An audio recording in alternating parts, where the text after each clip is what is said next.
We are back with Messy on Purpose, and I have Lara here with me today, and she is going to do a quick introduction on herself, and then we're going to dive right into this conversation that we don't even know where it's going to take us yet. So thanks for having me on, Felicia. And so I am a guide. I'm a mom. I have my own business, and I have been on a deep healing journey the last 5 years. We're always on a healing journey, but specifically, a lot of my conscious awareness has happened in the last 5 years, from leaving a steady job to going through the divorce and having a baby in the middle, and then, trying to sort of reinvent and refigure out where I'm going. And now I love working with women and mums, sort of guiding them back into their truth and back into alignment. And that is sort of what I try to embody on a day-to-day basis. But yeah, so that's sort of a little bit about me. Okay. So let's just kind of start from start to finish. Why not, right? What were you doing? Guiding women. Did you start doing that before your divorce? So if you've been Yes. doing that a really long time, how long have you been doing it for? So I've been self-employed now for 7 years. So yeah, I started back in 2018 when I left my private sector company. And I work with both men and women. I just find it's always fascinating, the women that I get to work with, because they always like mirror either where I've just come to in my own healing journey and awareness, or so like I find like there's a lot more passion and deep rooted, like, yes, like when I'm working with like other women and mothers who, mirror a lot of my own journey. It's just more of a connection, I assume, like they have Yeah, more in so it's like common. I love helping and all people. But there's just, like when you go on your own like healing journey, it's just like there's a lot of things that are so, when we talk about like energies and polarities and all that kind of stuff, there's so much that I learned about myself that, even though I can still guide and lead the way for others, it's just so much more, there's so much more momentum and so much more realness and rawness in regards to, even like, in my coaching, in my guiding, I pull a lot of my own story into that to give like concrete examples of what it actually looks like, not just conceptualize it. And so, being a female and trying to be in my feminine energy and not in my hyper masculine, like, you know what I mean? Like, it's a lot more, my examples make a lot more sense and weighted sense for the ones that are similar, if that makes sense. Yeah, no, that totally makes sense. I get it because like it's easier to help people when you have like similar backgrounds or similarities in some way, right? Because you're more relatable just in general. It's hard to relate to a guy going through something totally different, but it doesn't mean you can't help them. It's just easier and more enjoyable to help people that you understand better. Yeah, it's more fulfilling when you can actually pick up all those threads and talk about some like really specific things that are relevant only to women or only to mothers, you know what I mean? Or only to entrepreneurs. So, that's where it's fun to sort of align with the different, groups and communities that, are similar to your own. When it comes to being a guide, what does that mean? Can you give us a little more clarity on what that means? Well, like I feel like coaching is more like a personal training coaching type of thing. And I truly guide someone. So, if there is, it's like I can see where the light is at the end of the tunnel. And because of my intuitive capabilities, I can sort of see where their resistance is, and I can witness them through the process based on pretty much, if they're not alluding to something, I can sort of say, well, actually, you've mentioned this, this, and this. So it's really about witnessing and guiding as opposed to coaching, because guiding is like, no, no, no, like here's the end. Here are all the steps, but you have to walk through it on your own. Like, it is your free will. It is your choice. You have to get there, on your own. And so really it's guiding as opposed to,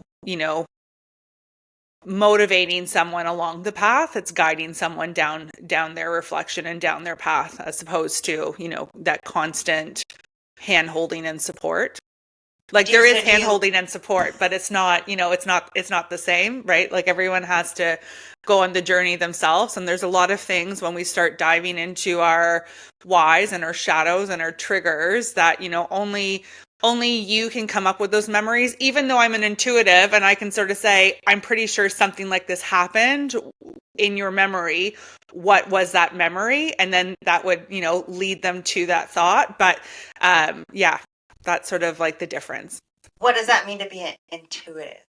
What so like I'm a psychic medium. So like I do card reading as well as coaching. So when I started my business, I was doing a lot of reading, and then in my readings I was coaching, and then in my coaching I was always channeling. So that's I sort of found like a happy medium to like have both of those. So yeah, that's why I do like intuitive coaching now, or intuitive guiding or leading. But yeah, so that's sort of that. Yeah, my intuitive is like, no, I use cards as tools, and I use different, and I just channel messages. So sometimes if we're in a session, I'll bring up things. I can get to the root of the problem a lot quicker than your typical, life coach or intuitive, because I'm pulling together so many different experiences or modalities in my own training. So yeah, I can get to the root a lot quicker because of my intuition. And what got you into that? Like, what even made you realize that you could do that? I mean, like I've always connected with spirit. So like my first like real awareness was when my grandfather passed when I was 10. And it sort of laid dormant there for a while. Like my grandparents passed, and I could feel them and connect with them, and I sort of didn't do anything with it.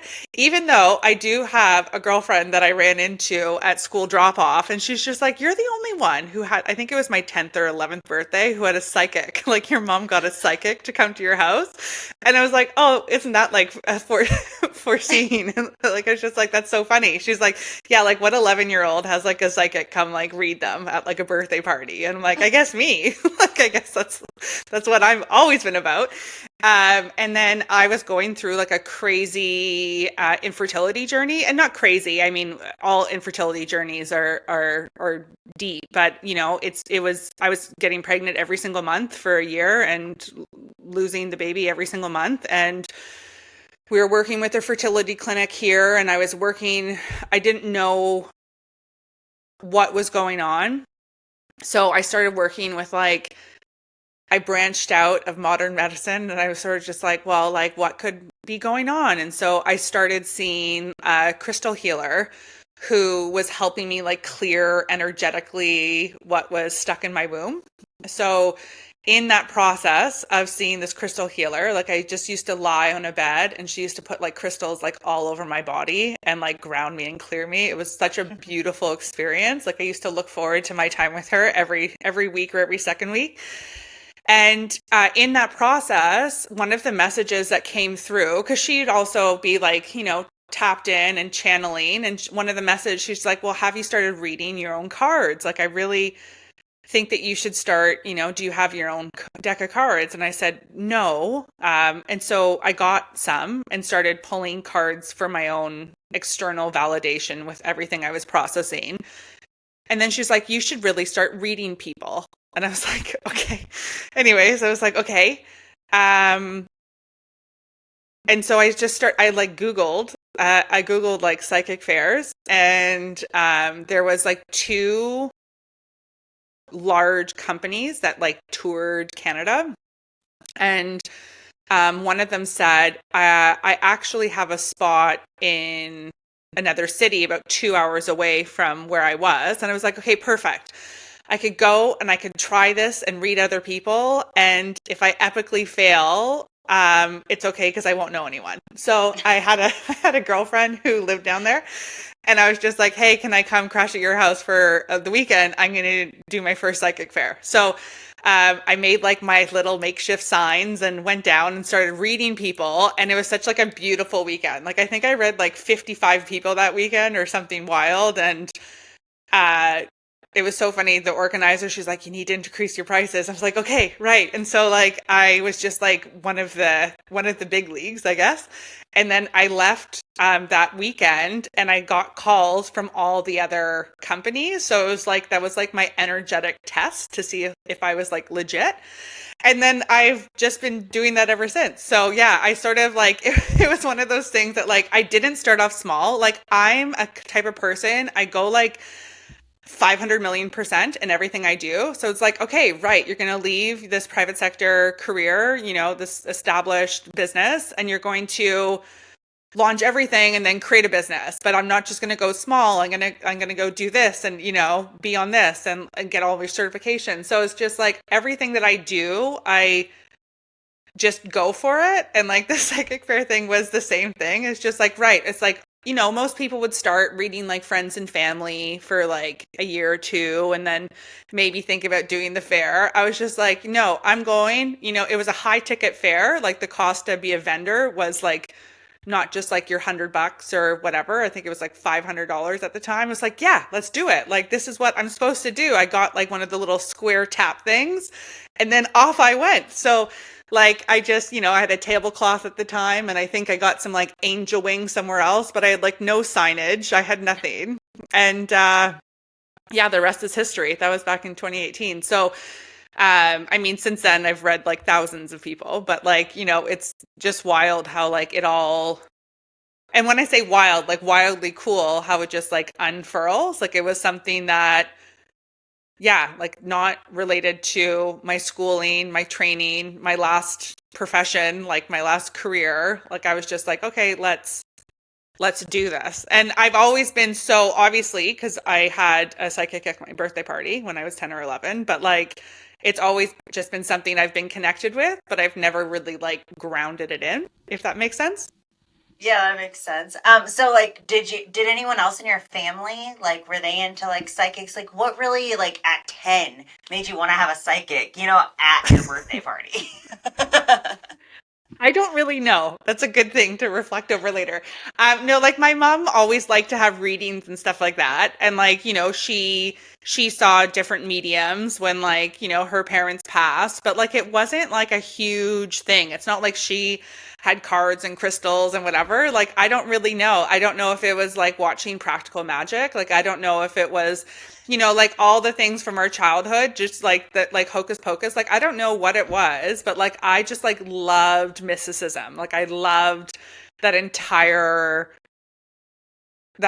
world. So it was always something that like fascinated me as a child, but I never really was exposed to it. So once again, it's like, when your past lives are just so strong inside of you cellularly that that's what you're doing without really being exposed to it. Like you're just like, okay, well, obviously it's something that's been ingrained in me like my entire life that, I'm not even like consciously aware of like how present it is. But yeah, that like why? I have no idea. Great question. It's just like, yeah, I have no idea sort of what, yeah, like it wasn't around. It's not like, some people like, oh, my grandmother used to read like tea leaves and like, you know what I mean? Like there's this like lineage of like healers and like guides. Like I didn't really have that. Like in the grand scheme of things, obviously there has to have been like, you know what I mean? Like it's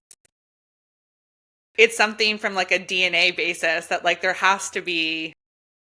And like, my cousin who's more like my aunt, my mom's first cousin, like, like she has intuitive gifts, my mom has intuitive gifts, but my mom hasn't really tapped into them. She's aware of them and readers always tell her that she has gifts, but like it's not like that was something that I really was like brought up around. It's very interesting, right? Because like I mean, growing up, I never experienced a psychic reading. Like I didn't experience any of that, and like I never knew anybody that did. So it's like for you to have that at 10 with like zero influence around you, that's pretty interesting. I have to go back and ask my mom what I was watching, really, because like I said, like I watched those movies too, and I just had never connected that way. But I was just like I watched them, and I was so ingrained, being like, yes, that is my reality. Like there's so many different things. And now that I understand more like Akashic records and past life stuff and all that kind of stuff, like now when I like look back and be like, oh my gosh, I had such a strong liking to like this movie.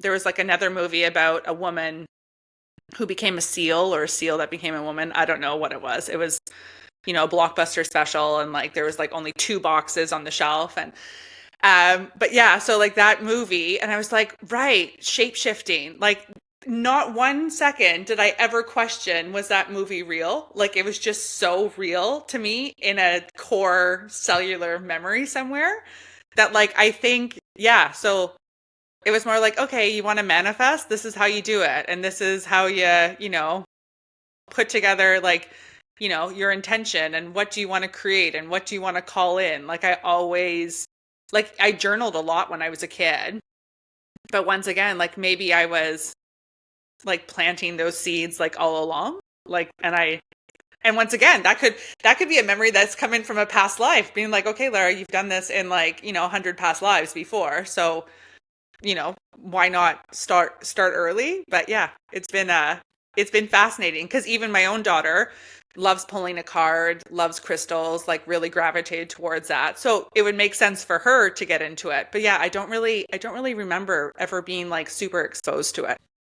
Yeah, because it's very common. So I just had my friend Soul on the podcast, and she's does hair, right? Her daughters do hair. It makes sense, right? Like to like follow your mom's path, but to like take that in such a different path, right? Like Yeah. it's so different than like your average person's choices. Like going into hair school is common. Going to college for certain things, very very common. But like something like that, that's so different and so unique. And if there's no like past like introduction to it, it just kind of flowed with you. That's And so I have such a interesting. pull to it too. Like it's not like, you know what I mean? Like and I think that's the weird, like the really cool part is because like at no point did I ever question, can I do it? Like it's fun, like, you know what I mean? Like I just like did it. And so yeah, it was just like cellular nature It's to do it. it's cool that you jumped right into like an expo too, instead of like doing the friends and family. Like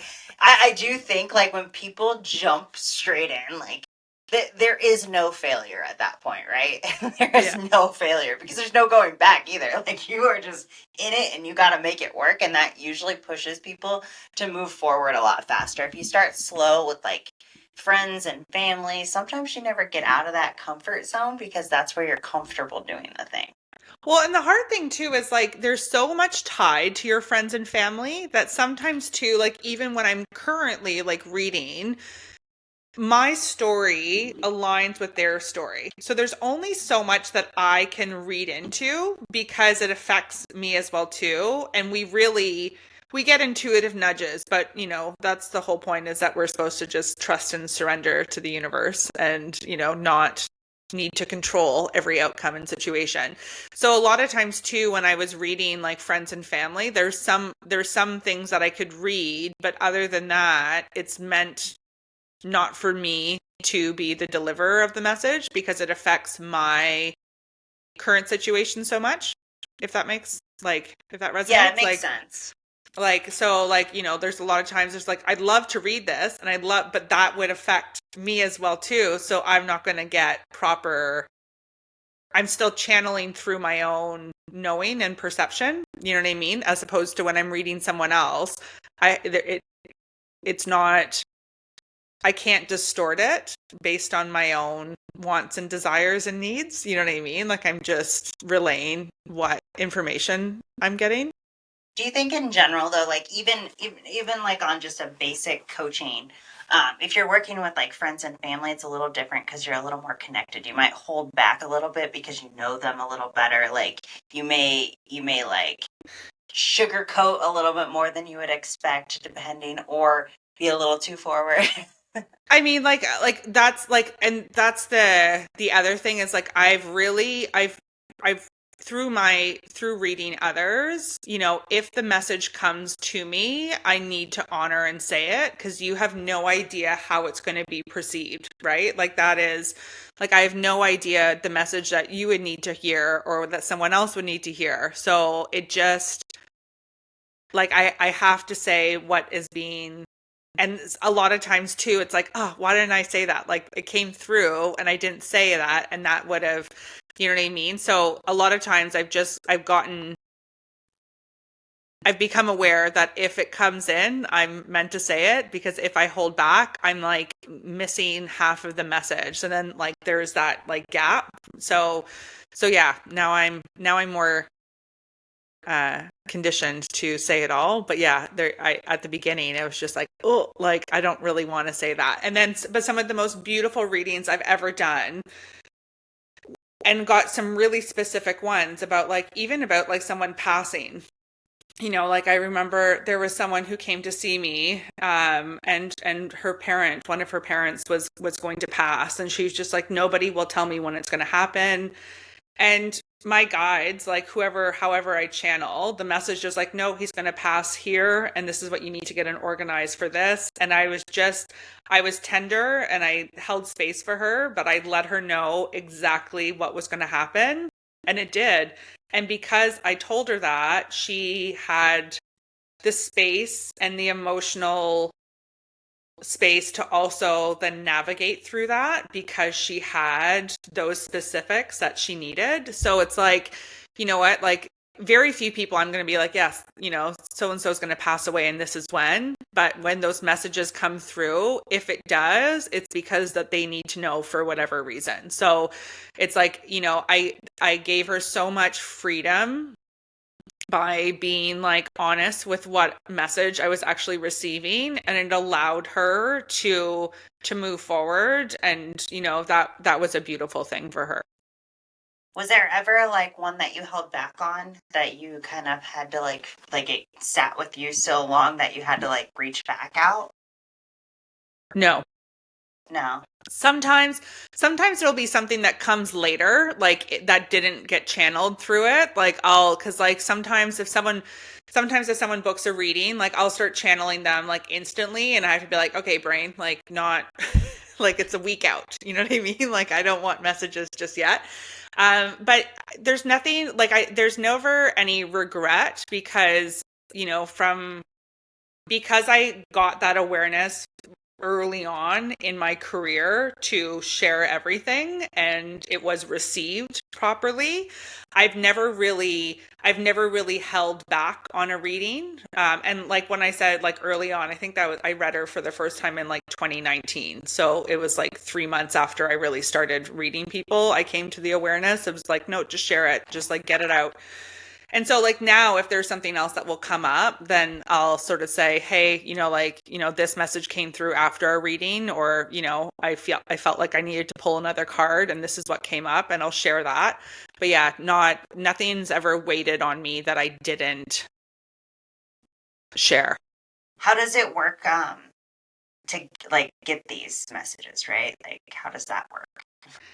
I mean, I used to use cards. Now more of my cards are like my like walking sticks. Like I don't really need cards, but I can get to the message a lot faster. Like I can like and I use just oracle cards. I don't use tarot cards. But I mean, I just get messages. Like they just like start landing in my head, not in like a different voice, like in my own voice, but like yeah, just stuff about somebody that I would have no awareness of, other than when I consciously decide to like open that. What's the difference between the cards? You mentioned 2 different cards. I don't know anything about this stuff. So some are like affirmation cards and different wording and animals, and then one is like based on like a specific numerological like deck, like a normal like card deck. Like there's spades, hearts, like all that kind of stuff. So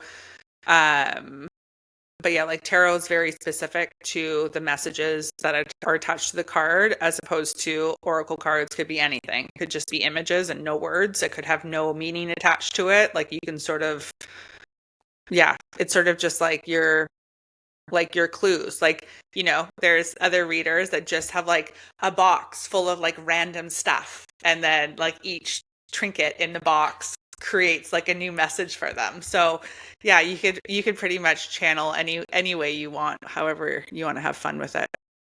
So how does your whole guiding process work? Like from start to finish, somebody wants to work with you, like what happens there? I mean, so it depends on what they want to work on. I mean, definitely, I do one-on-one coaching. I do group containers. I do readings. A lot of times, um, if there were like if we did like multiple one-on-one coaching or guiding sessions, then there'd be like a reading pulled into it, or a lot of times cards are already pulled into it, depending on the homework and the exercises and all that kind of stuff. But yeah, so readings are sort of like a one-off thing. It's like, okay, here's the reading, here's the exercise, off you go, as opposed to when there's multiple sessions or multiple times together, then we can sort of pick up on those messages and the exercises moving forward. So it's sort of like we can continue like deep diving, because once again too, it's like everyone's on their own healing journey, and you can't rush healing, and you can't rush awareness, and you can't rush any of that. So sometimes somebody needs 3 months to like pull it through, or whatever the case is. So once again, it's like, okay, well, depending on where you want to go or what you need help with or where you need guidance will depend on what type of like program we sort of create together. So they're all basically customizable based on the person. And then I know you specifically said that you like working with moms. So what does that typically look like? What do moms typically come to you for? So, I mean, like our children really catalyst into some self-reflection and some deep self-awarenesses. So like a lot of times, women who are mothers struggle with, their own healing, their own patterning, their own shame, their own guilt. They don't want to project all that on their kids. And so a lot of times, like I created a group coaching container called Parenting from Truth, because even in my own story, there was so much of my own healing that came from like witnessing my reactions to my daughter and navigating like how to be a mom, and like projecting my own trauma onto her. And that's my story. That's not her story. And so, there's a huge responsibility to heal yourself as a parent, so that your children don't carry forward the generational patterns that you have. So that's what I say when it's moms. It's women who are willing and ready to break generational patterns and trauma, and do parenting differently, raise children differently, and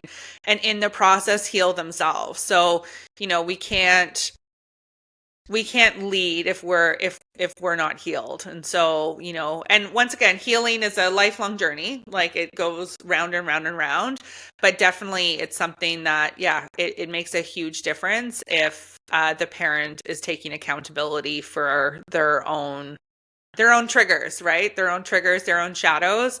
And it allows them to parent in alignment, allows them to be in that soft flowed state. It allows you to, all the things that you were so excited to be a mother or parent about, you get to do that without all the negative stress and self-talk, that's in our own minds. When it comes to any of your clients, really, is there any like big like success story? I mean, like it's like it's so different, right? Like from like landing a career that they really want to calling in the next love of their life and getting married, to being able to successfully conceive. There's so many huge yes moments. And I'm so happy that I was a part of their journey. But yeah, pretty much like all the things that you would want as an outcome, right? Like it's like, how to manifest, the person that's going to love you the way that you want to be loved. And like, and, we walked through like a lot of their own healing journey, and it's all happened. Like it's all manifested. They co-created the reality that they wanted. So yeah, from pregnancies to having the job to being in alignment to finding peace to marriage, like to like, and when I say marriage, it's like, okay, first they visualized this person with me when I guided them on a meditation, then this person came into fruition, then we had to calm her nervous system to make sure that she could recognize that this person was the person, and now they're married. So like there's huge, what I want to call it, like exciting stories. Like I don't necessarily want to call it success, but like no, like there's things that really like expand my heart with like how my guidance and sort of like holding that space for them has allowed them to have what they wanted, Have you what ever seeds they had planted. somebody who said they wanted something, but it ended up being something else that they didn't realize that's actually what they wanted? That's most of the people. Like, to be honest, like, most people come in with like, okay, I need help here. Or, these pillars are out. And then and because of the work that I do, once you start diving in, like, you're like, well, actually, this is all tied to your self-worth and your self-value. So that's really where we need to focus, as opposed to like the actual outcomes of different things. So like most of the time they'll have like a idea, or they just like know that they need me, but they have no idea where it's going to lead. So yeah, and then we sort of navigate that as more things come, or like if a whole bunch of things come and they're like, I really want to focus on this, we're like, okay, no problem, but in 3 or 4 weeks time, if that comes up again, then we need to dive into that. Just because, like I said, like there's so many pillars in your life. Like, when we start breaking open all the selves, like self-judgment, self-worth, self-shame, self-love, self-value, like all that kind of stuff, when we start breaking into all those different pillars, layers, whatever, when we start breaking into those, one could be attached to romantic relationships, one could be attached to family, one could be how you're showing up with friends. Well, those are huge issues to like unravel all your romantic partnerships, or like, well, that actually stems from your relationship with your dad or your mom. So like it rabbit holes really fast into different areas. And so, and once again, it's always fascinating when someone comes to work with me. They get to decide how far they want to dive. They get to know how far they want to explore. And we go on the journey until we both feel that like, okay, great, you have these tools. Now go live life, right? Like go put them into action. Go see, all those experiences to see now how you navigate, all that kind of stuff. Um, so yeah, and then we just pick right back up. Like a lot of times, people will have, a couple coaching sessions, and then I'll see them again in 8 months and we'll do a couple more. And it's because once again, it's like if you were working through like setting up boundaries with your family or unraveling that, and we start working together in February. Well, we have the entire year until the holidays again in November, December. So you have an entire year until you actually have to show up and sort of put to action all the things that you've been learning about yourself, and all the things that you want to put into place. So, you know, you still, I mean, there might be a summer barbecue, great, but you have to get to that next family gathering to actually see how you survive it, like how you navigate it. So you can't rush that experience. So, it might be in January 1st. We're like, how'd that go? Like, you know what I mean? But, you have to allow life to continue to organically play out. And then when you're ready, you'll know that you're ready, and we deep dive again. Um, is there like, so obviously we want to talk about the mess, right? So in this whole journey, where's the mess lie? What was the difficulties for you? What did you have to overcome? I think like the biggest thing for me is that you could still be in the process of your own life and still be in power. Like I think, you can still be in the process of your own healing, and you can still be in your own power, be powerful, be present. You can still support people even if you don't have it all figured out. Like one of the beautiful things with my journey is I've always been able to help individuals to the awareness that I've gotten. You know what I mean? So it's like the further that I go, the further I can take people, but you could be in the process. So that's the mess. Like you can be in the process, you can be in the chaos. It's like every day I'm still learning how to parent from truth and how to, calm my central nervous system. And that is something that like I'm consciously putting into action every single day. Like it's not something that I've learned and am perfect at. I have the awareness, I'm learning, I can see it, but like it's still real raw and like really messy, like in the trenches. Like I'm still in the trenches every new stage of parenting. I'm in a new awareness. Like you're never at a healed state. Like you're healing, and yes, there's things that have healed, but I mean it's a constant. So like that's a big one. Is that it's still unraveling like all the time, and that's okay. It is okay. It is okay. It As doesn't soon it as doesn't you have to know be it's all figured out. okay. As soon as you know Yeah. it's okay, you can actually like face it. I feel like when people try to hide everything, difficult moments or whatever it might be, it's a lot harder to face it because you're keeping it in the shadows and everywhere else in your life except for when you're by yourself in a room. So, I do think that's huge. And also too, like one of the biggest things is like you can't control how others are going to perceive you. You can't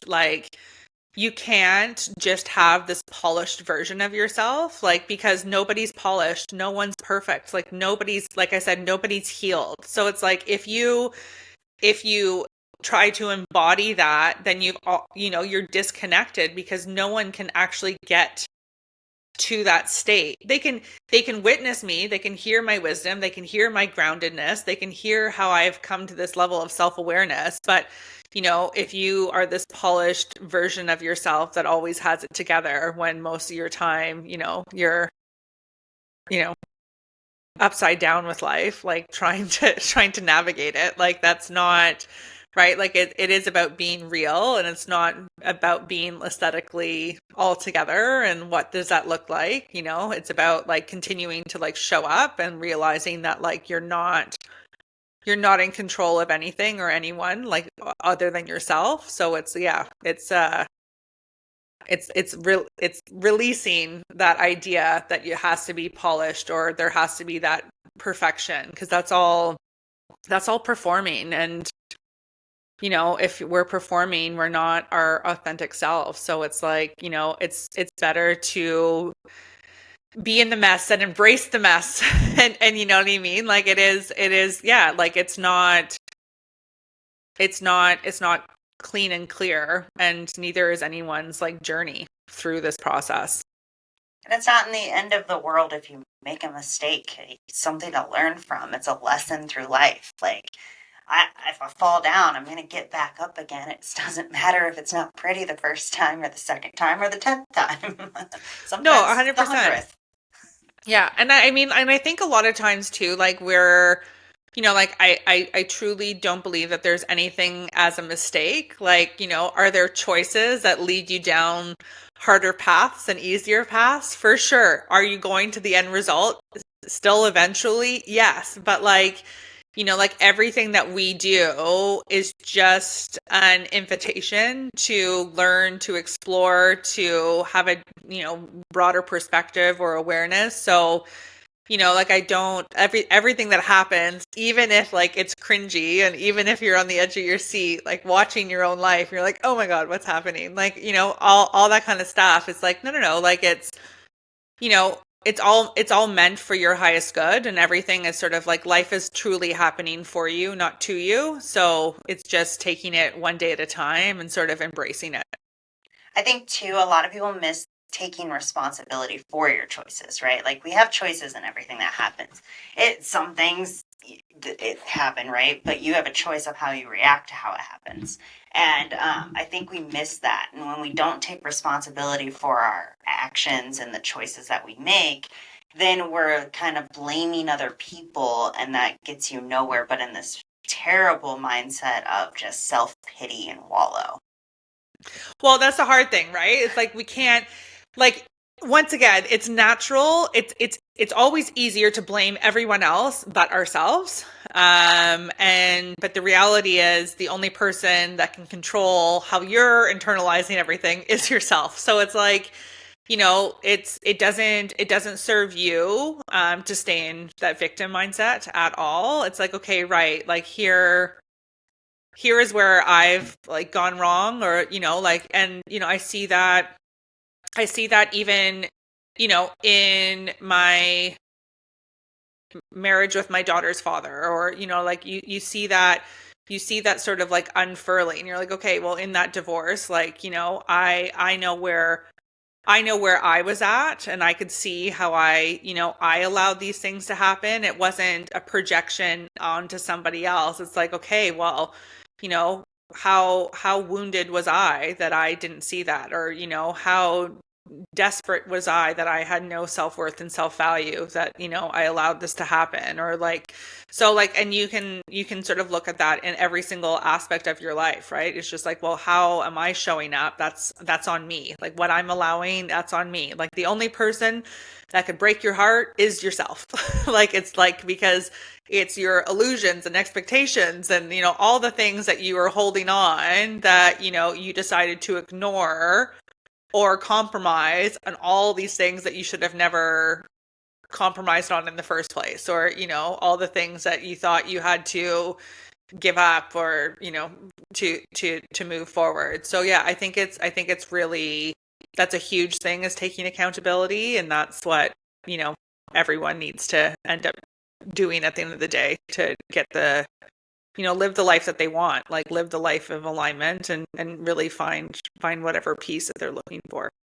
And I think a hard thing is, I mean, we have stuff like social media now, right? Like everyone's famous at this point.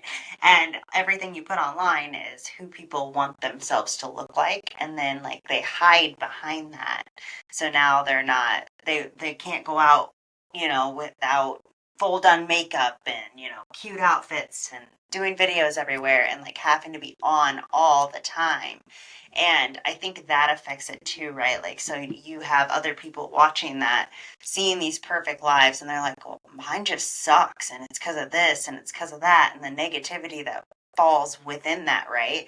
Have you dealt with people that get in that loop? Uh like, once again, it's like once you start dealing with like why you perform and your performance, then realizing that you're performing for someone else other than yourself. You know what I mean? Like people stop doing that quite quickly, like, and maybe also too, it's like, and once again, it could be anything, like in relationship and jobs, like whatever the case is. But like, I think I love watching the other creators who are truly in their own chaos, or like in their own like realness, because they're the ones that are actually relatable. Like, you know what I mean? Like the other ones, yes, that's an aesthetically nice life, but that's not relatable to me whatsoever. Like, like my daughter jokes that I have like a uniform all black. And it's because I've had a kid who wipes everything on me for the last 6 years. And I have a 135-pound Bernese mountain dog that just is a bear walking around my house. So it's like, like once again, it's like, okay, well, I could do all those things, but it's so much easier in like my leggings and a hoodie. You know what I mean? Like, you know what I mean? And so, like, yeah, we want to like put ourselves together and go out, and it's nice to do that. But at the same time, too, it's like, well, that's not like my life. Like, the second, it's like, okay, right. I need to take off this sweater that I'm wearing before I start cooking because I don't want it to get stained. And then you're changing your outfits anyways. Like, I was a person that like I went to work when I was working like in an office. I was like, okay, went to work, came home, and then the second I get home, like, work clothes were off, pajamas or comfies were on. So like it's the same thing. And now that I am at home all the time and all that kind of stuff, like it's just like, well, then comfies are on like 99% of the time because that's just my life. And so yeah, when you see people who are doing something different, and some people love to get dressed up and do their makeup every day and all that kind of stuff, and great, if that's what makes them dance, then like let them do it. But like that's not me. And so it's a matter of finding who actually resonates with you and with who you are and what you embody, and then moving forward from that. How do you help someone who falls in the self pity and the self wallow because they see things like that, right? They're like, how do they do it? How do they have a family? How do they stay, looking nice all the time? Because we see this stuff, right? People are addicted to their phones, their computers. They're just addicted to like that 10-second entertainment. I think they don't. I think it's like a distortion of reality. So like a lot of times and so it's breaking down what that reality actually looks like. You know what I mean? Like, and for one person who does it so easily, like I went on a sourdough making journey and I still have my starter. But let me tell you, like sourdough making is not for the faint of heart. And like all these moms who are whipping up sourdough bread every single morning to make a loaf, it takes like 2 days. And I go to bed pretty early and I'm up pretty early. So like to do that, like to honestly make a loaf of sourdough bread, like you have to like really plan like a day or two in advance, like what you're doing. And that's not like my ammo really. And so like it's, I'd love to make fresh bread every day, but like, who has time to do that? Like, who is feeding their starter at like 10 o'clock at nighttime to be ready to go in the morning? Like, that's not me. So it's like, and then who's home for that amount of stretch and pulls and all that kind of stuff? Like, it's like, I haven't tried the whole sourdough thing just because it's such a process and I don't have time for that. But it is. And so like, and once again, it's like, okay, right. I'm a mom first. Like, I've built a business around like being a parent so I can volunteer at my daughter's school and all that kind of stuff. But still, I have no time to make sourdough bread. Like I keep on feeding my starter and like every day, but it's like I never get actually to get there. So it's like, it's even saying, okay, well, have you tried that? Do you know how exhausting that is? And if they want to do it, go for it. But yeah, I think number one, it's just grounding people in. Everyone is so conditioned to believe what they see. And that is just not reality. Like, social media is not real. Instagram is not real most of the time. Like the news is not real. So it's like, what actually is going on that actually, who do you know in your circle that actually lives like this? And if there's nobody in your circle that actually lives like this, most likely that's not actually feasible. And the beautiful thing is more and more creators who can do all those things have now openly said, but we have help doing this and we have someone doing this. And, we have, or like both me and my partner do this and we have, help for the kids and, individuals that can come and like do this around the house. So it's like, the more that you know about someone's like reality, it's like, okay, well, it's not as glamorous as the 10-second reel. Like, you know what I mean? Like it's not. So I think, yeah, once you actually try to embody it yourself, you learn real fast that it's not that you're not capable of that. It's like, no, that's not it's not reality. Like, even if I had all the time in the world, I'm not baking sourdough bread every single day. Like, it can't happen. Like, I have a life. Like, it's just like I have a bakery here. I can go buy it. Like, you know what I mean? All that kind of stuff. But like, it's not a reality for me at the moment. Maybe, you know, 10 years down the road, that's a different story. But right now it's like, yeah, okay, these like, all these women are just doing this all the time, and it's just like, yeah, well, if that's your passion and you do it all the time, good on you. But like, I don't have the availability in my schedule to incorporate that. I want to be spent my time differently. So, and once again, going back to what you said, it's a choice. You know what I mean? It's a choice. If you want that lifestyle, then that's your choice. And if it throws you out of alignment and you feel like you don't have your stuff together and you're constantly like hating how you're showing up, then that's not in alignment. Like, it's not, life is not supposed to be difficult and challenging and like, all that kind of stuff. But once again, it's like, well, what does even that lifestyle mean? Like, why are you performing to have what someone else has? Why don't you just define what you want and then just live to that? Everyone, a lot of times, and that's just what we've been programmed and conditioned to, but it's to go with the masses and to conform. And, so the more that we see this unattainable reality, once again, that's not the reality that I choose for myself. If that's the reality that you really want, then create it. Like, you can have it too. And you can have that reality. You just need the proper help. Like, you need the support network. You need all that kind of stuff. So, I don't think there's anything that's like not attainable, but it's more of you have to then also have the awareness of like, okay, I can have that lifestyle. I can, look perfect on a reel and have my makeup done and this and that. And I could do that all the time, but at what cost? Like, do you have a glam team? Do you have this? Do you have that? Like, once again, like, you're not seeing the full scope of what's actually going on. And then you have to create the life that you want for yourself. And I think too, a lot of people don't think for themselves, like as you mentioned, following like whatever's on the news or the social media or whatever. They don't think for themselves, like they don't do their own research. They don't like look into these things. They just see it and then they like, that's what it is. Yeah. Right? Like, there's no second thought, which is an issue.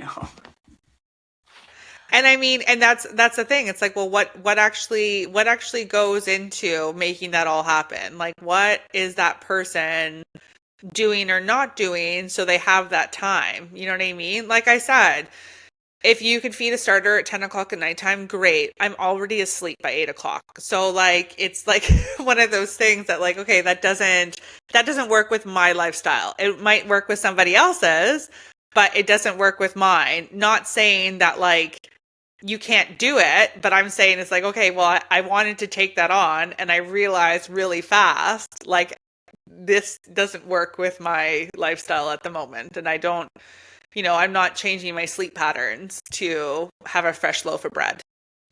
I looked at it one time. So I was curious because, it's kind of expensive to buy like real sourdough. Yeah. And so I was like, oh, let me see what it's like to make it, right? I looked it up and I was like, no, it's worth paying for all day. Well, that's the thing. You're just like, okay, like $8 or $10 for a loaf, or like 24 hours of your life. Like, what are you? And you're like, no, I will pay the $8 or $10 for an artisan loaf, then spend the next 36 hours spread over 2 days trying to concoct the same thing. Nope, not doing it. So, yep. Yeah, you get to choose. And there's a lot of things like that. I'm like, I would rather just pay someone at this point, Yeah, I mean? And that's okay. And that's the thing. And it's people who think that they need to do it all. Like, we're in this like hyper independent, like, I need to do it all myself sort of thing. And like, we've lost the essence of community. And so it's like, no, like, find something that you love and then, task it out. Like, you know what I mean? Like, you don't need to do it all on your own. Like, that's not, And I think value of time too, like realizing how valuable your time actually is and how much it's actually worth. Because sometimes like, you could have paid for something that took you 10 hours to do for somebody to do it in one. And I don't know, my time's worth a lot more than, a couple $100 for 10 hours of my time back. But, and like, once again, it's beautiful. Like, I've made loaves and they've turned out delicious. And and there's such a pride in that, like I've created this. But yeah, on a day-to-day basis, I choose differently for myself. Yeah, I like to bake every once in a while, but I'm good on anything that takes that long. It's true. Let's talk about you personally a little bit. We talked about your business.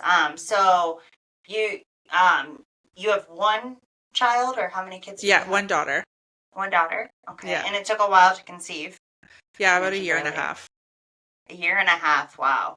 And what pushed you to keep going in that year and a half? Like, I mean, that's just beating you down month after month. A lot of people just kind of give up, and it is what it is. And then maybe if it happens later on, or circle back later, but to keep going for a year and a half,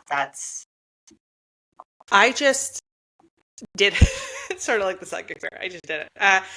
No, like I was so, like, I knew that I was just going to try until, like, I'm the type of person that I'll just keep on going until, like, I can't.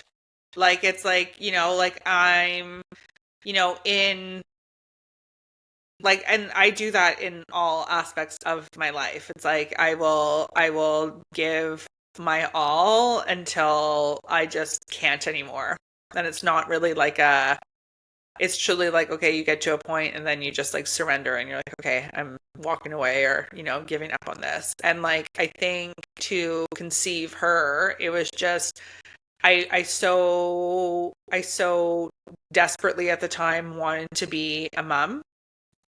And I always had a vision of being a mom. And so there wasn't really, so I mean, that's why I was doing what I thought I needed to do in order to make that happen. So like,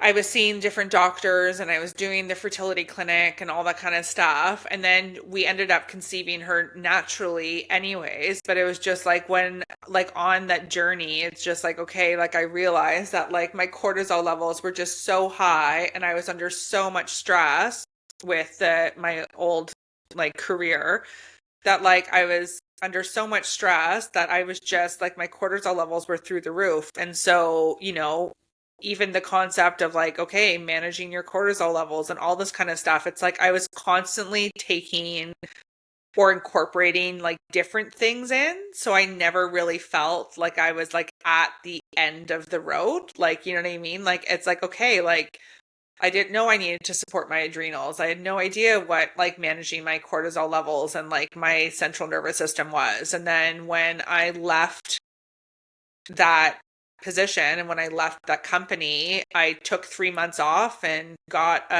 my puppy and spent the summer by the pool with the puppy. And then I conceived in the fall. But even in the fall, I was still working with the fertility clinic, and I had like cyst. I have polycystic ovaries and cysts on my uterus and all that kind of stuff. And one of the cysts burst and like damaged my fallopian tube. And so we were like monitoring that, and like, one side was good. And, in the appointment, they were doing like a saline flush. And they noticed on the ultrasound that like my like fallopian tube like healed itself. And there was actually like a follicle dropping from that ovary. And so they said, like, go home and like, whatever with your husband. And so I was like, okay. And so like, and then she was conceived, but like, that was a miracle on its own. Like, you know what I mean? And was it because I wasn't as stressed? Was it because my cortisol levels? Was it because somehow my fallopian tube healed like a starfish building another limb? Like I'm not quite sure, but like, yeah, I was just always trying something new, and I just like held that was a reality. Like I never really accepted defeat. And so I just kept on going. But I mean, like, Now, if that didn't happen then, what would have happened? I don't know. But in that moment, I just like, yeah, it wasn't every couple months I was trying something different. Every couple months, like I was in a different space, headspace, all that kind of stuff. So yeah, it would never really crossed my mind that I was at the end. How old is your daughter? She's 6. She's 6. So you said you got divorced as well. Like, what led up to that? I mean, after you guys were able to conceive. I mean, the pandemic brought a lot of different things. And conceiving and through the process, I felt really, really unsupported. And then I started working with a business coach for my own like growth. And one of the first questions that she asked was, what does it look like to be loved the way that you want to be loved? And then I started like unraveling everything. So I was just like, because I was just like, I was trying to find my niche. I was trying to find my community. I was trying to see who I was going to like market to in advertising. And then we got on to, what does it mean to be loved the way that you want to be loved? And then I started just going like in a deep dive in my marriage and myself and my, all of the above. And then, um, March 2020 happened. And then shortly after that, I uncovered something that, pretty much finished our marriage.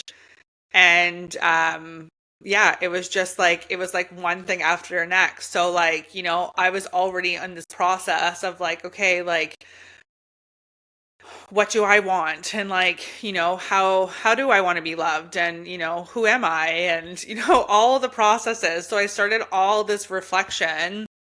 And yeah, like it was just like one event happened after the next. And I uncovered some of those, realities like 2 weeks before her first birthday. And then we decided to separate 2 months after. So yeah, so then, it's divorcing in a pandemic without, when everyone's dealing with their own stuff. So you don't have the same support circles and, there was and everyone was, like I said, navigating their own fears, their own discomforts, their own realities with everything. It was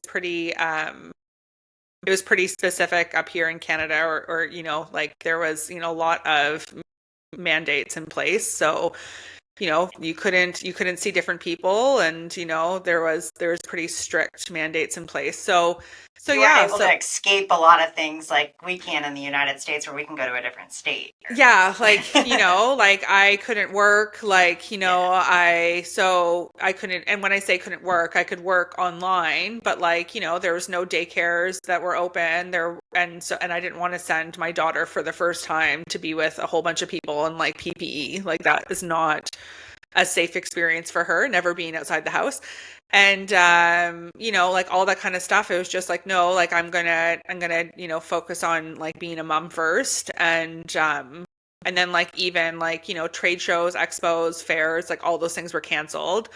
And like I really utilized a lot of those like opportunities for like networking and marketing. So it like sort of like replenished every couple of months, like who you're working with and all that kind of stuff. And so that was sort of taken away. So like you're constantly like pivoting and, sort of reinventing like where you're going and what you're doing. So yeah, so that was like the unfurling of that. And then, we stepped into, pretty intense legal battle and custody battle and all that kind of stuff. So that was it wasn't peaceful at all. It was rough. Oh my gosh. But I mean, once again, it's like so much happened in a short amount of time. And you just, because life is happening for you, not to you, it's like, okay, right, universe, like I am being like catapulted into my becoming. Like I'm being like, like the universe makes you uncomfortable, so you move. You don't move when you're comfy. So it's like you have to be uncomfortable, and I had to be really uncomfortable, obviously, or I would have stayed. I would have stayed in that relationship. I would have accepted that's how it was going to be, and all that kind of stuff. So it's like, no, like the universe literally was just like, no, Lara, we're going to sort of like, uproot your everything that you know about yourself, like, your and like I said, like I always wanted to be like this, like competitive, like growing, like hustle culture. Like I was so in my masculine. And then now I'm like, no, like I just want like a soft, easy life. And like I want to create and, have wildflowers and like have the time to make sourdough bread and like, you know what I mean? Like all the kind of stuff. So like my whole reality, like I was like in this private sector, dealing with the federal government, executive headhunting for our military and our Department of National Defense. Like I was in I was in 100% commission. It was all military. Like, like it was just such a different environment to like where I am now. Like I am a totally different person than I was 5 and 6 years ago. And when I say totally different, the essence of me is still the same, but now I've sort of like broken down all that like unhealed, hyper independent, competitive spirit, needing to climb a corporate ladder or whatever you want to call it. Like that's all gone. Like that hustle culture, that driving, that like, that is all like washed out of me. Like, there's a lot of sales trauma that, I've unraveled and reworked, and yeah, like who I wanted to partner, what life looks like. Like, yeah, I had a totally different vision for my life and myself than I have now. But at the same time, the vision that I have for my life now and what's coming in is what I've always held, but it feels so much more in alignment in my current mental, emotional, and physical state than it ever was before. So it's like I had this idea that this is what I was going to be doing. I just never thought that this was going to be the story that I'm sharing, or that, my experiences, where I'm going. Like, like even performing in romantic relationships, like, whoa, that was a trip to unravel, like in my own healing journey. Like there's just, yeah, like how I show up and who I thought I needed to be and who I actually am, and, all that kind of stuff. Like I truly, I really masked that person. When I say like you don't need to have it polished and all together, I masked a person that did. And the reality was like, you don't have to perform, you don't have to pretend, you don't have to do any of that. You can just be who you are and be kind and, be impeccable. Like you don't have to go down that path. You know what I mean? Like that's not how your self-worth and your, self-value is defined. And that was sort of like there was a lot of like rude awakenings with how I was either like not loving myself, not having any value for myself, and I didn't even see it that way. I just thought that's what you were supposed to do. I thought that's what, society tells you to do, programs you to do. So I had no idea how distorted my thinking was until I started like unraveling like everything and searching for my own truth. Did anything change like business wise? Like how did you change from, like your guiding, your intuitive guiding? How did that change with the pandemic, right? Everything shuts down. We can't meet in person. You can't go to these expos. You can't network. How did you change and cope with that? And then like, do you only work, like, were you only working with people in Canada near you locally, or was this expanded worldwide? Like luckily I pivoted all my business online when I gave birth to my daughter. So like, because, and that was 2019. So I was taking clients while she was napping and like so in you're those ahead windows. Of the curve. Yeah. So like, it wasn't as like, it was unfortunate that I didn't have these great hubs of like networking and marketing moments. But at the same time, I was already so virtual. Like I was already, and I mean like, yes, Skype morphed into Zoom and all that kind of stuff. But like I was already still so online that it wasn't like I had to like reinvent or pivot my business. Like my website was already like everything was already through my website, like booking and all that kind of stuff. Like, I was already doing coaching and reading like over online. So like that wasn't as like, okay, everything now has to be online. It was more of like, okay, where do I now need to creatively market myself? Because I don't have those marketing opportunities. Oh, so it was figuring out the like digital marketing side, right? Rather than the Yeah. influencing the events So, and stuff. but yeah. So like I literally took clients, like if she'd be down for an hour nap, like I'd be able to do two readings, or like if she was down by 7, I'd start, reading people at 7:30. So like, it was, so yeah, I really pivoted my business around like her sleep schedules, and then eventually, yeah, like that sort of like all unfurled. But yeah, it was more of a I was already online, so that was pretty easy. That's good. That's good. That saved you from like a big transition, right? Because I feel like Yeah. that was so big during the pandemic. Like many businesses had to shift to like online or they just weren't able to function. And two, like even in like my business has like pivoted and reinvented itself over the years. Like I was in more HR, so I was doing more career and resumes and interview prep and all that kind of stuff.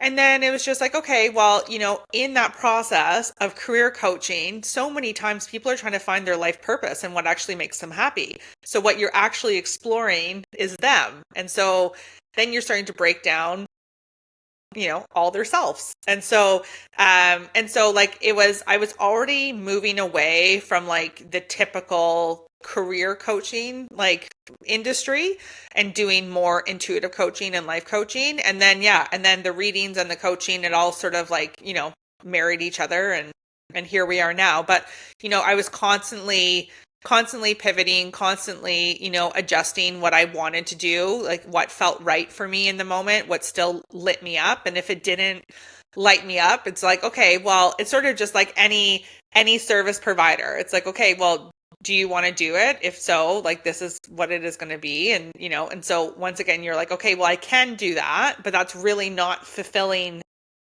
for me. Like there's no fun in interview prep. Like I love helping people like, find their way, but like there's just, yeah, it doesn't light me up and excite me to do interview prep or resume writing. And now I've been out of that industry for so many years. Like now that I've been out of that industry for, almost like 7.5 years now, it's like, okay, well, I'm not the best person to do all that. So here is where my focus is. So it's like changing and updating and sort of revamping things to make sure that what you're offering is in alignment to what still makes you happy and makes you dance.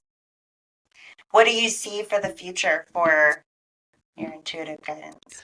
I have no idea. No, like I mean, like I have a lot of things that are coming down the pipelines. Like like my group coaching containers. Like I'm really excited. I'm really excited for those to launch. I'm launching those this fall, and so like I think there's such a power in community and witnessing one another, and so. I've done a lot of one-on-one work, but now there's just something really intimate about small groups, like intimate groups of people sharing and sort of like, witnessing and taking accountability, with each other. So I'm really looking forward to my like group coaching containers. There's tons of books that I have on the go that I've been writing. Like, like there's just like different stories or different angles. So I mean, between speaking engagements and my group coaching containers and books and, my own deck of cards, maybe eventually one day for readers, like, like there's so many different things. Like now that I'm in this like creative mode, it's like going back to, it's like, okay, well, what else do you want next? Like nothing is not attainable. Like, you know what I mean? Like everything you can do is just, yeah, what do you want to do next? So yeah, sky's the limit. Do you stay within Canada usually, or do you travel for like the speaking events and stuff too? Like no, like happy to travel, like totally willing to travel. Because I mean, I mean, really Canada and the US are so similar in everything. So yeah, there's really nothing that's off limits. I mean, I've had clients, coaching clients and readings like all over the world. So yeah, I'm happy to go wherever I'm called. Have you been anywhere yet outside of Canada? I mean, like I've traveled personally, but not for work. I mean, like when I've traveled, I've read people where I'm traveled, but yeah, like I've lived in Mexico. I lived for a little bit in the UK. Like I can pretty much go anywhere, but yeah, really, I'm connecting with a lot of people in Australia at the moment. So like, who knows? Like maybe I'm heading over there. Yeah, everything. I'm sort of open to wherever I'm called.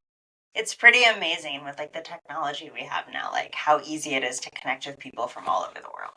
Well, I know, like really, like you can have like such a beautiful online community. Like, you know what I mean? Like there's such a like nothing seems far away. Like, like before, like everything's like, okay, like, right, like whatever. And now it's like, oh yeah, like 12 hours, 14 hours time difference, like no problem. Like, you know what I mean? Like, no, like that. Yeah, you can do that. So it's like, time isn't a factor, like, because everything's virtual, like, and, the platforms and technology have come like leaps and bounds. Like, so it's like, there's nothing that you can't do. Like, and even for speaking engagements, now they're doing like holograms and like all that kind of stuff. So it's like, who knows? Like, who knows where life is going to take us? You know what I mean? Like, I could be speaking on a stage, like as a hologram, like, somewhere internationally. Like, you have no idea. I mean, that would be a trip in a good way. But like, you know what I mean? Like that would be cool. But yeah, nothing like really, the world is your oyster. Like, you could really have like nothing is. And I think that too, when people and entrepreneurs or anyone who has a message or is creating something, like your audience is huge. Like, it is beyond what you even think it is. It's like, and so it's like, yeah, your voice, your message, like you could touch people internationally and worldwide. And because of being able to listen and not needing to be live and having recordings and social media platforms and all this kind of stuff, like, really, you're there's no limits to where you can go and who you can reach. And yeah, like, let's go. I do Let's think that's one good thing that came out of the pandemic, right? People embraced that a little bit more. Yeah. And they did, because that was, and they had such positive experiences with it, like a lot of them, like, you know what I mean? There are some cases that was really difficult, but I mean, most people really, they found a community. And that's the beautiful thing, is you don't have to have, it's still really nice to meet people in person and do those things. You know what I mean? There's something still very, very energizing about having those experiences and talking to people live in the flesh, in person. Like, we're still creatures that need community. And I think it's so imperative for us not to just be 100% virtual. But yeah, but in the middle of it all, like, yeah, you definitely can have that sense of community and belonging remotely. Yeah, it's pretty crazy. I've now had the last few jobs have all been virtual, and like it was a team of all girls pretty much, except for like the two managers, right? And we all did a girls trip. We had been working together for like, I don't know, like a year and a half at that point, and we did a girls trip, and it was like we knew each other so well. It was so crazy to like meet in person and not feel any different than the video. I know. I love that. So it's super cool. I love that that at least was brought out in the pandemic. I do think that there was good things that came out of it. There was a lot of negative, a lot of impact that caused a lot of negativity and the world all over, right? But like there was also some good things, like pushing people to embrace the internet. And like, the beautiful thing is like, even with that girls trip, you guys still cellularly recognize that it's so fun to still meet in person. Like, you know what I mean? Like that's the whole thing. It's like, don't let that part like die off. It's like, no, like all you recognize, like, wouldn't it be fun if we were all together, like actually together? And so like, like I think just that alone, like recognizing that and knowing that is like really important and special, and to continue to foster in-person connection as That's much probably as just the online. extrovert in me. I can't help it.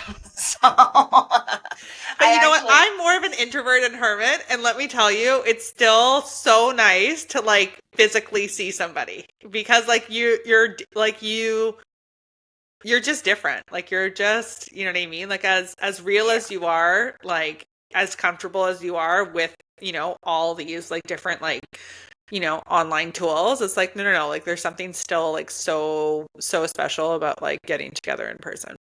Even an introvert needs to be an extrovert every once in a while. Yeah. Like they can't, like it comes out, right? Like my husband's like that. He's very introvert. He'd rather just be a hermit at home most of the time. But like you get him around the right people, he's talking more than everybody else.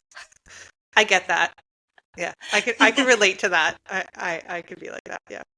And then me, it doesn't matter who I'm next to. I'm just talking. But that's good. You guys balance each other. That's important. Yeah, definitely. Okay, so to kind of like bring everything to a close, is there something you want to leave, a message you want to leave, something that you want to put out there?